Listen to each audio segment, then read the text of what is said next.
It's really great to speak with you as both a former teammate and as someone that I've known for over half my life. And we both share something in common in terms of our passion for hockey, but also our concussion history. So looking Yeah. forward to kind of getting into it. So I guess Uh, right off the bat, were you aware of the risks of concussions throughout your own hockey career, and how has your education changed since then as you started shifting to coaching? um, so when I was growing up playing hockey, I definitely was not fully aware of the risks of concussions. Um, I think back when I was playing in my AAA and Junior A days, I don't want to say it was faux pas to talk about concussions, but it was still the shake it off mentality. Right. Um, so I definitely sustained multiple concussions back in 2007 when I was in my minor midget year to be drafted to the OHL. Kind of put me on the sidelines for a bit. But again, those were concussions that I was told just to relax, take it easy, not Right. do a whole lot. Was not really advised to see any doctors. And a year later, which this is what took the turn in my life, my concussion history, is I was in a motor vehicle accident where I nearly died, unfortunately. But I sustained brain injury. So I sustained a major concussion, if you will, which sort of took a toll on my future. Sure. But at the time, unfortunately, I was in the middle of, at the time you can imagine a 16-year-old egotistical, hockey player wanted to make it, and you don't really care about anything else. So any injury you sustain, you kind of try and brush it off. That's all I That's what knew I you thought. was is like Corey, the hockey player. Right. So that was a lot of, at that point, really all I knew as well. Right. I took some time off because that it was a major injury. And then about a year later, my team wanted me to try and come back to play a game. And my first came back, I sustained another major concussion. So a concussion on top of a concussion makes it doubly as worse, obviously. Yep. And it put me out for the count. I was in the hospital again. And that's when I officially just quit hockey then. Yeah, and we ended up playing hockey later down the road in university together, which is where actually I sustained my first concussion. So it's kind of interesting that you unfortunately had to hang it up, but you were able still to kind of play recreationally. For me, Yeah. it's kind of a little different as a smaller guy. I've had to stop playing men's league because of just the culture that it is, and we'll get into that a little later. Yeah. I'm curious how now how have concussions affected your life, both on and off the ice. So I mean, obviously in my I'm 29 now, so in my old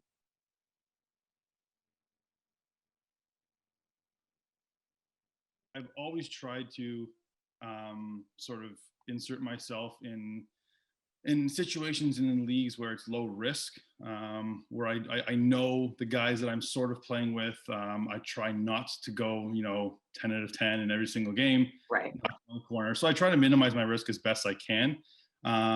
But for me, one of the biggest things after leaving the game, especially leaving after a young age, obviously not with the knowing I'm not going to be the top NHL player at the time.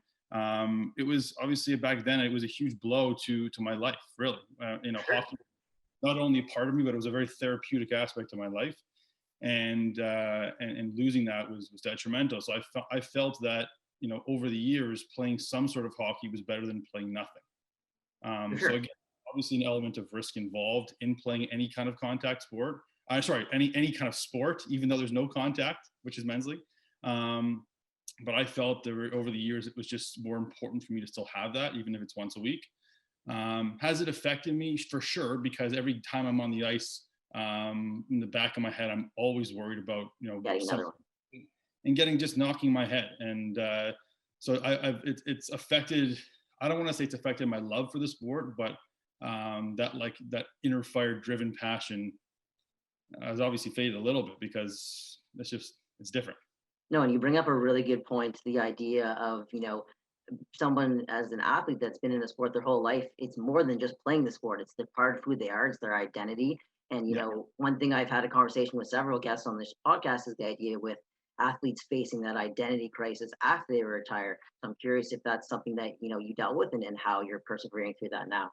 I definitely dealt with 100% in that regard. And there's one sort of story back when I was playing Junior A.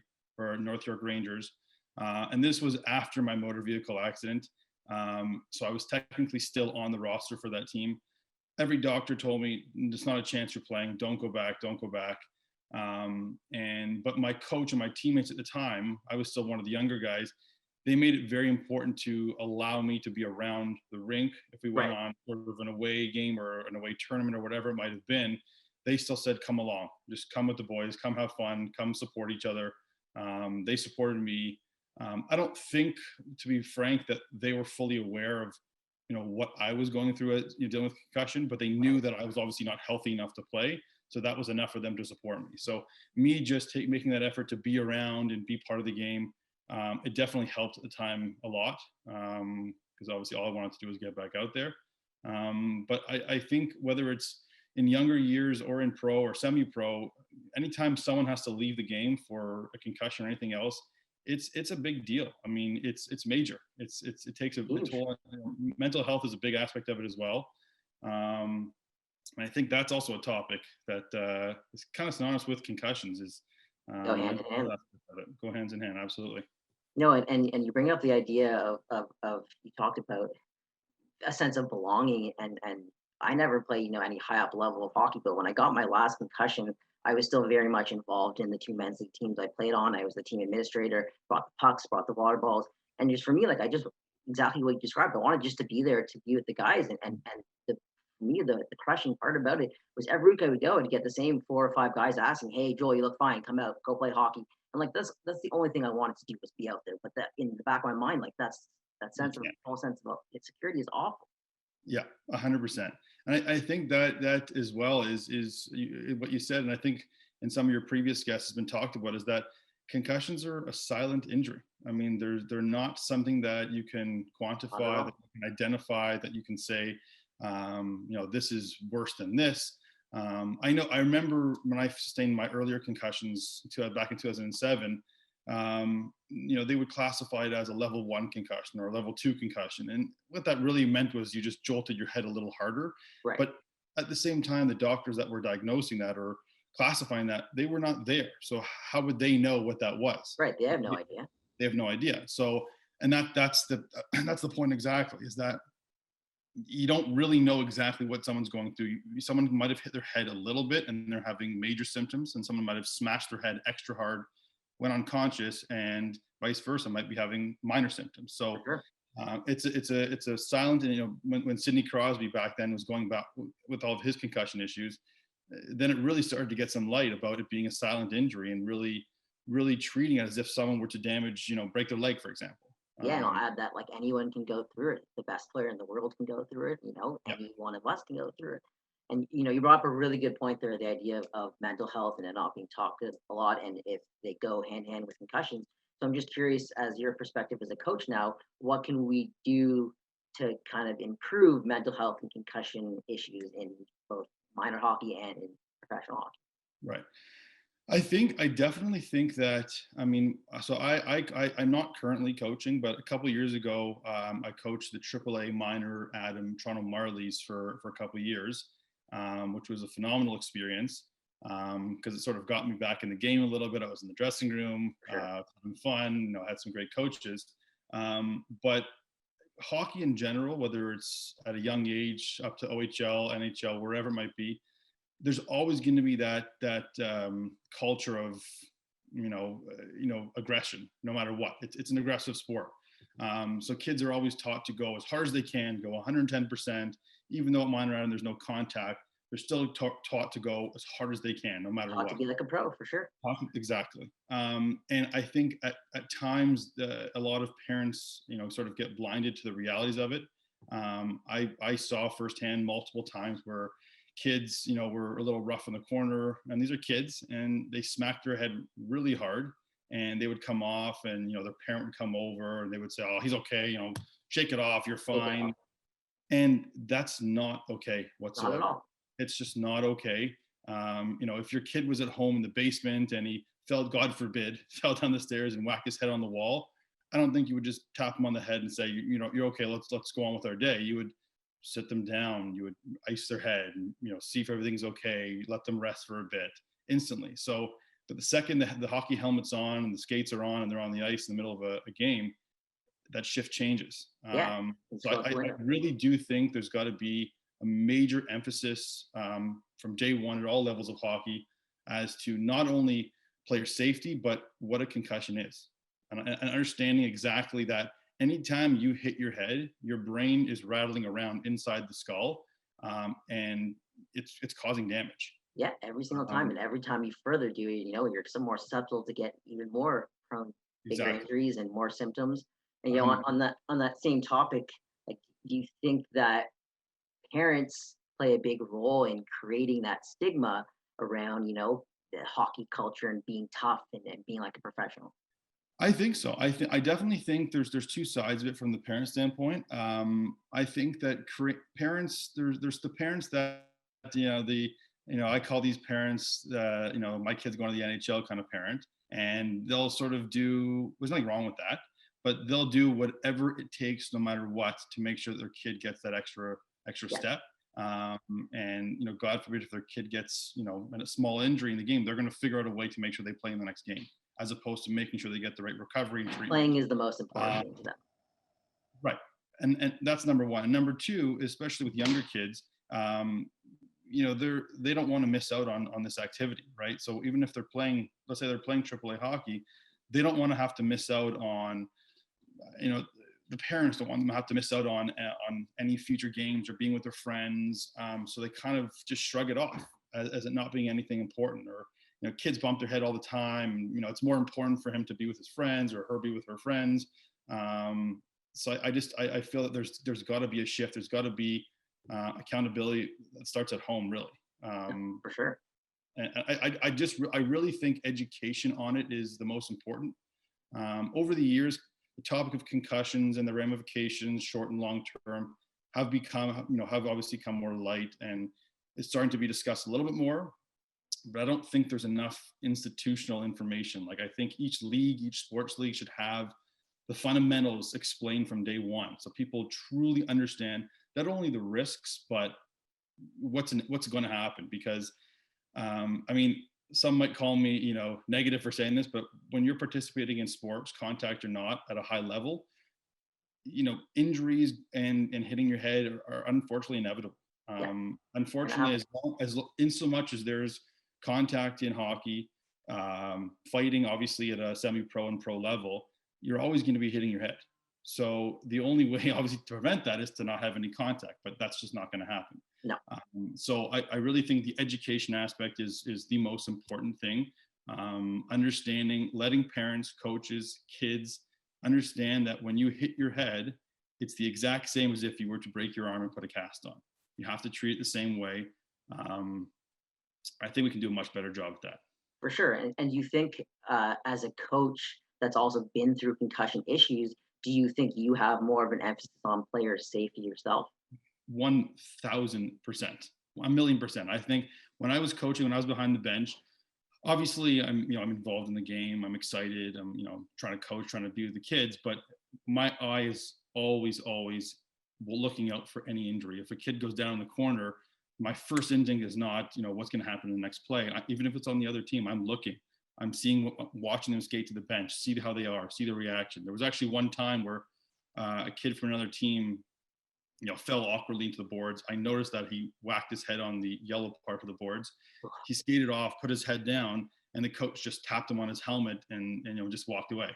And I went around the bench, went over, told the coach, let me talk to him, see if he was okay. And he clearly was not okay. Clearly was not okay. Like, he was not in any position, but the coach, unfortunately, was just focused more on the game. And these were 8-year-old kids. So it was tough to watch, but it's just not okay. No, it's not okay at all, and especially if they're 8-year-old kids. But yeah, it's just the idea that the game is more important than the player safety. And you brought up another bring point. If you've never been through a concussion, like, you don't really understand. But I know when I was coaching, I just coached select, and it wasn't even contact. But every single time a player on my team or other team just felt, that's the first thing in mind, like, oh my God, please don't be a concussion. And that's always what I was thinking. Yeah, it's true. It's funny. Another example, back in hockey. So that situation, that concussion I got a year after my car accident, I got hit pretty hard. Again, it was, you know, 18 years old or 17 years old, and everyone's hitting pretty hard. Like, this is a fast-paced, hard-hitting game, and I got hit majorly hard. Mhm. I got blacked out for like 10 seconds, woke up, instantly went to the hospital. And then about an hour later, my right elbow started, you know, started throbbing like crazy. Got an x-ray and realized that I broke my elbow as well. Jeez. And the purpose of telling you that is, when you hit your head so hard, your brain rattles like crazy, and it sort of distorts everything else that's going on in your body. Can't even realize what's happening. Yeah. Exactly. So a lot of time, you're you know, when you smash your head, you know, your brain, it's like, you know, fight or flight, your brain reacts and protects itself. It tries to protect itself at least. So everything else almost seems to go numb. So you might feel like you're okay to continue going, but you're not.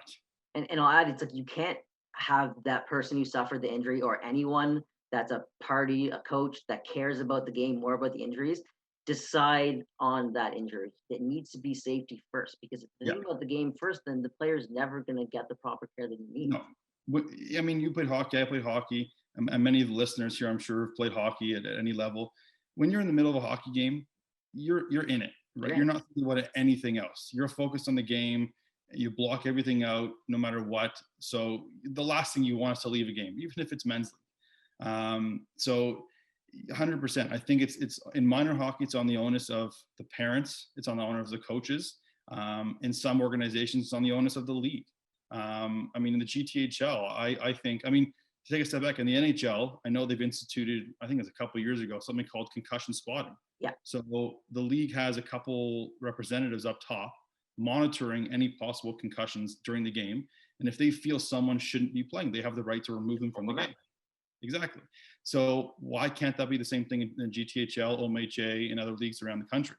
There should be a coach that's their only job is to deal with both on the ice looking for concussions, but then off the ice dealing with things like how to manage it, mental health, talking about it, things that don't happen on the ice but have a direct correlation with your impact on the ice. 100%. I think as well, you know, with younger kids, I mean, there's this idea with, you know, their brain's more malleable, which is true. You know, they can bounce back a lot faster, which is true.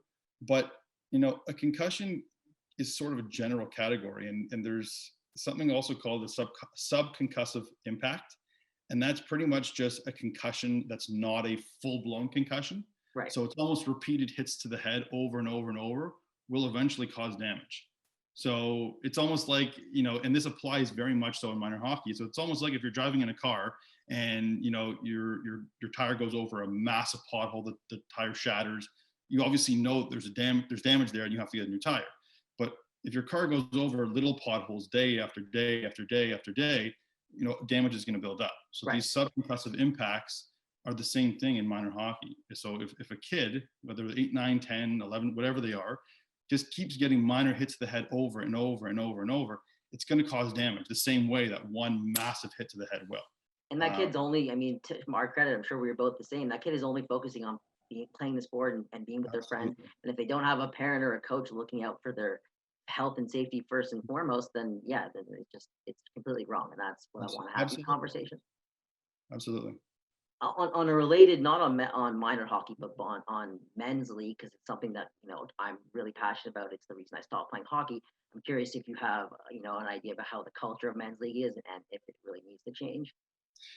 It's a good question, because I mean, for a lot of guys like myself, like you as well, you know, being part of the game in any way is important to us. So right. So I mean, some of the men's league teams that I play on is, you know, where everyone in my league specifically, everyone played high level hockey. So we're all sort of trying to get in it together. We all work during the day. We all have families to come home to at night. But we just want to get out there and, you know, exert a little bit and, you know, have a little fun. For sure.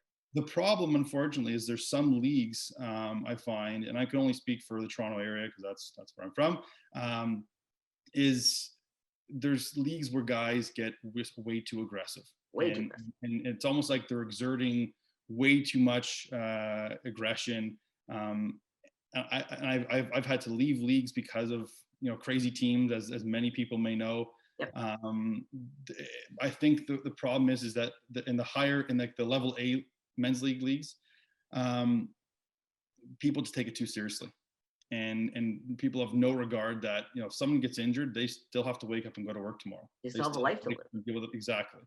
So it's a cultured thing, unfortunately. I mean, the league can tell the teams as many times as they want. You can't be aggressive. You can't fight. You can't take it back.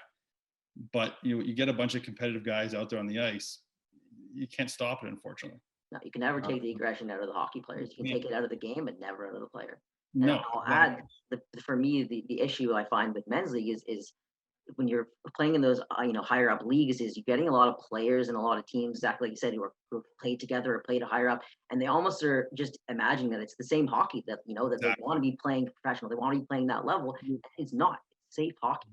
They're living in the glory days, and it's tough because I get it. You want to have fun, you want to be out with your friends, but I think and this is easier said than done. But it's almost like before every game, both teams should have a quick chat and just say, "Listen, boys," or if it's a girls' league, "Listen, girls, we're in this to have fun. Have Let's fun. be competitive. Like, let's meet each other before. Some of us might be friends. Let's really take it easy out here and like hold up if we need to. There's no contact. Let's just come out on the other side better than we came in." That's For that's, sure. that's all. And that would erase that unpredictability where you'd have, my friend Mike always says, there's one asshole on every team that just can't handle that, and has all that aggression built up. And like I've had two concussions, two of my four from men's league, and that's why I stopped playing ultimately. And both times it was incidents where I didn't even have any sort of instigation with the player. Like I was just attacked for no reason. And I always felt, as a small player, I was always a target because people were thinking, oh, he can still crush that guy because it's hitting, and it's not. No, I think the beer league, men's league culture, is a topic of debate for sure. Hmm. There's plenty of injuries that happen there that kind of just there's no accountability. Who's going to say something? The convener doesn't. It is what it is. The refs just got to go home. There are injuries that happen there many a times that just kind of at that point just get brushed away. Hmm. Fortunately. Yeah, it's very unfortunate. I'm wondering for yourself, both in terms of your own career and now after when you were coaching, how important is the role of support systems in recovering from concussions? I think it's the most important. I mean, back when I was dealing with most of my concussions, so it's well over 10 years ago now. Um, I don't want to say concussions, like I said at the beginning, were not. I don't want to say they were faux pas to talk about, but they just were not. They just weren't talked about. They just were not as talked about for sure. Like obviously concussions were always always a topic, but it wasn't. There was not a ton of medical research. There was not a I was referred to a doctor at Sunnybrook Hospital that I was told was a concussion specialist in sports and this and that. And he was, but he, didn't, there wasn't a ton of work done on me to sort of assess and diagnose where I was at. He did the bare minimum, to get some rest, do that.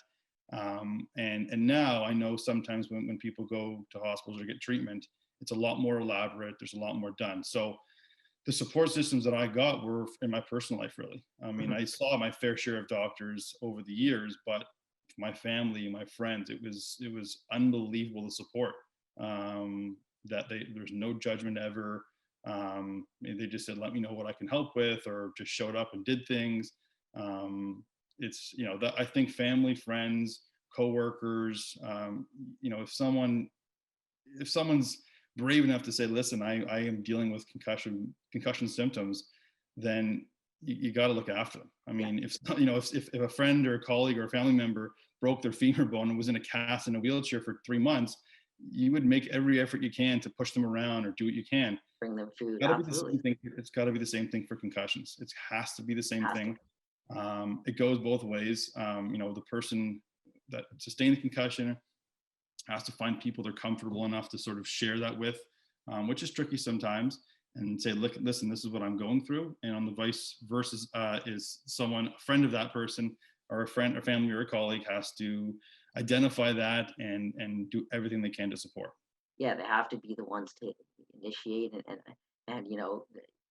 bring up two important points. One, the idea that concussion recovery has no template. What can work for you, what can't work, might not work for someone else. And I had a similar experience when I was going through my really bad concussions. I saw about 5 or 6 different specialists. I was recommended here or there, and I always felt that I was patient number X. It was get you in, get you out. There was never any personal things. They just give me certain exercises. Every time I'd tell them, I'd feel worse, and it was never any change. And it wasn't until I saw my osteopath, the first person I felt was on my side, cared about how I was doing and how I was going to get better. And it makes such a huge difference.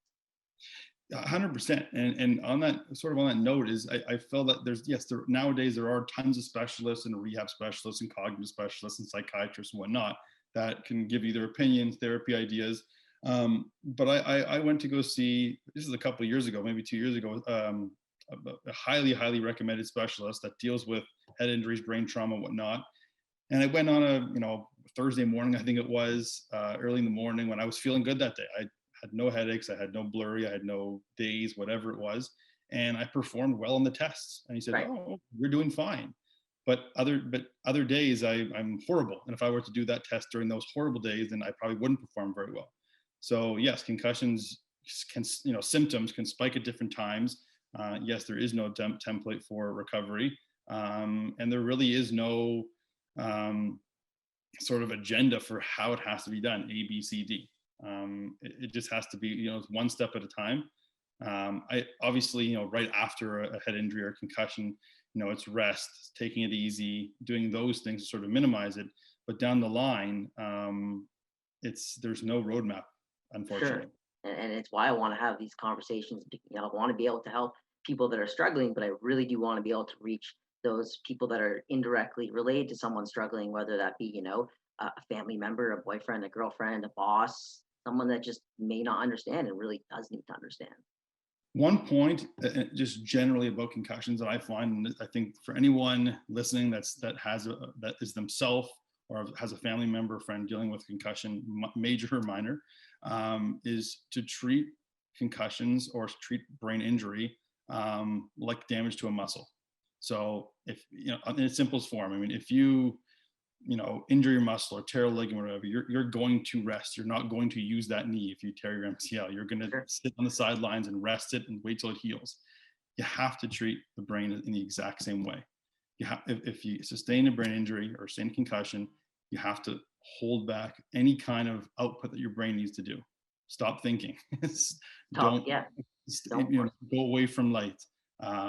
Don't do things that your brain has to work really, really, really, really hard to do. And sometimes those things as simple as playing video games, reading a long book. You have to give your brain as a muscle a chance to relax, calm down, and start to try and heal itself. No, it's a really good point. And on the similar topic, we talked a lot with our different guests. I think every single one on the conversation of stigma around concussions. So I think how is important to understand the role that stigma plays in concussions and specifically concussions in sports. I think it plays a big role. I mean, I think there definitely is a stigma around it because nobody can see it, and that's the biggest part. Is when unfortunately when this is obviously was a big case when Sidney Crosby was dealing with his concussions over the years. Everyone was talking about it. Sidney Crosby. But if the lay OHL player, the lay single A player or house league player, gets a concussion and they're feeling a little woozy or out of it or confused or they're sensitive to light or they're getting consistent headaches, they're just kind of like, I had a bad day. I'm okay. I'm fine. Oh, 2 days in a row. It's fine. I'm tired and I'm hungry or whatever. But the same way that just yesterday was Bellett's talk day about mental health.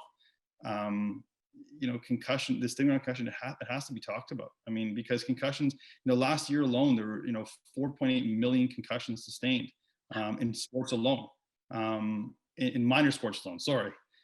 So that's a pretty big, that's a lot of people. That's a lot of brains being rattled around, being affected. So I think it really, really has to be talked about. People have to feel comfortable with saying, even if I'm feeling slightly off, I got to relax. I got to take it easy. I remember, back when I was still in high school, trying to go back after my concussions, there were some days where I literally just couldn't pay attention. My attention span was -10. And I literally had to just go to my teacher and say, I just can't sit here. and anything that's being said is going in one ear and out the other. And they said, no problem. I was able to come to them at that point and explain to them that these situations might come up, and please understand if I need to just, step out or go home for the day, or, just lay down or whatever. Yeah, and not everyone understands that. That's so important. And Yeah. I'm curious. I've asked again the same question to everyone. Do you think you would pursue the same hockey career, you knowing now like what you do about brain injuries and what you've both been through as well? It's a very good question. To be honest with you, it's the question I think about all the time, because there's two sides to it. I mean, way back when I was playing hockey and I was in the thick of it, obviously this wasn't known. It wasn't talked about. It wasn't a complete worry about concussions and how it can affect you long term. So back then, obviously, no. Now I would probably think about it a little more. I mean, hockey for me growing up was one of the biggest parts of my childhood and my teen years and my young adult years. So it would be hard for me now to think about not going through that. For sure. But unfortunately, unless I'm making a career out of it and making $100 million, I would definitely think twice. I think so. Because again, like I said before, concussions and head injuries and hitting your head is inevitable in high level, high contact sports. There is no way to directly prevent it without eliminating it from the game. So it's a risk that has to be taken. But I don't know if I can give a definitive answer. But I would definitely think twice about it and about the risks, and think about my future a little more. For sure. And knowing what you do know, what kind of knowledge would you impart to the next generation of players, whether that be ones that are playing now or ones that are playing in 5-10 years that might not understand the risks of concussions? Me personally, I mean, I know there's a lot of former NHL players come out in public to talk about what they're dealing with now from repeated head injuries. And I think that's obviously an amazing message and very true. Those are situations where professional players have gotten hits to the head at a high level many, many, many, many times. Right. So that might be on the extreme. But on the other side, hitting your head once, twice, three times, the problem as well is you don't know what can happen. So whereas, this whole topic around CTE, which is a whole different conversation, long-term effects of repeated head injury, no one really truly knows what 5 blows to the head can do in a minor way to someone in their 40 years later. So what I would really tell minor hockey players specifically is take every instance of bumping your head seriously. As I do now in my adult years, if I'm getting into my car and I bump my head a little harder than just this, I take it seriously. I freak out anytime I bump my head. Because it is serious. It's not, it really, and I can speak firsthand for it, that hitting my head now after having multiple concussions, my brain is very sensitive. My head's very sensitive. So any small bump to the head takes a toll on me. So Me too. if you hit your head and you're playing minor league hockey, take a step back, take it easy for a couple days, monitor your symptoms, see if you're feeling out of it. Don't rush back. Don't even rush back to practice. Because you want to eliminate any bit of risk of hitting your head again in that recovery time. So even if you're young and you're still in school and you have recess, maybe don't even go outside for recess. Try and really, really put your head in a bubble. Take it really seriously, and hopefully you'll recover fast. No, that's a great answer. And again, it's not to kind of to shock the audience, but that's very true for what I worry about CT every single day. I've had 4 diagnosed concussions, God knows how many other times I've bumped my head. But it's something that, if I were to have the opportunity to talk to some minor hockey players, it'd be exactly that. It's that sport can come second. You have your whole rest of your life to live. Right. And I can speak, I mean, I'm working, I run my own business now. I'm doing pretty okay for myself, but I still every single day deal with symptoms in different levels and spikes up in different ways. Mm-hmm. Some days my brain is just foggy and cloudy, and I can't fully function properly. I can't function. Other days I'm feeling totally fine. Some days I have a headache. Some days I'm tired earlier in the day. And I know those are all in some capacity symptoms of my previous head injuries, because it doesn't really go away. You're damaging the neurons in your brain. Your brain is really shaking around like crazy, and it takes a toll. So it's unfortunate, but there's some amazing resources out there. There's some amazing support lines. People like you, Joel, are doing an amazing job at spreading the message around. Thank you. Just on the awareness of the realities of concussions and the realities of hitting your head. I know it's still, again, it's not, people don't love to talk about it, but it has to be. It is so crucial. It's so crucial at every single level. And we just have to keep talking, keep sharing the message, keep sharing stories. And I think we'll get to a good place eventually. I agree. One more question. I just want to know what's like your one piece of advice you could give to anyone out there that's kind of struggling with concussion. If to someone who's dealing with concussion at this moment, or recovering from one, recovering from one, I think just really take it easy. I remember after my car accident, which is obviously not sports related, but I had sustained a major concussion, head trauma, and the best thing that I did was nothing. And I know that is a stretch. It's easier said than done to just do nothing. If you're working, if you're in school, if you have commitments, it's hard to do it. But if there's any way to take 2 to 3 days to just do nothing, to just don't even watch TV, just sort of relax, maybe watch one show here and there, but just, don't sit in a dark room. That's not good, but try not force your brain to have to think, to have to, do major things. Treat it like a muscle. You would rest your muscle if it's sore. If your brain is sore, rest it.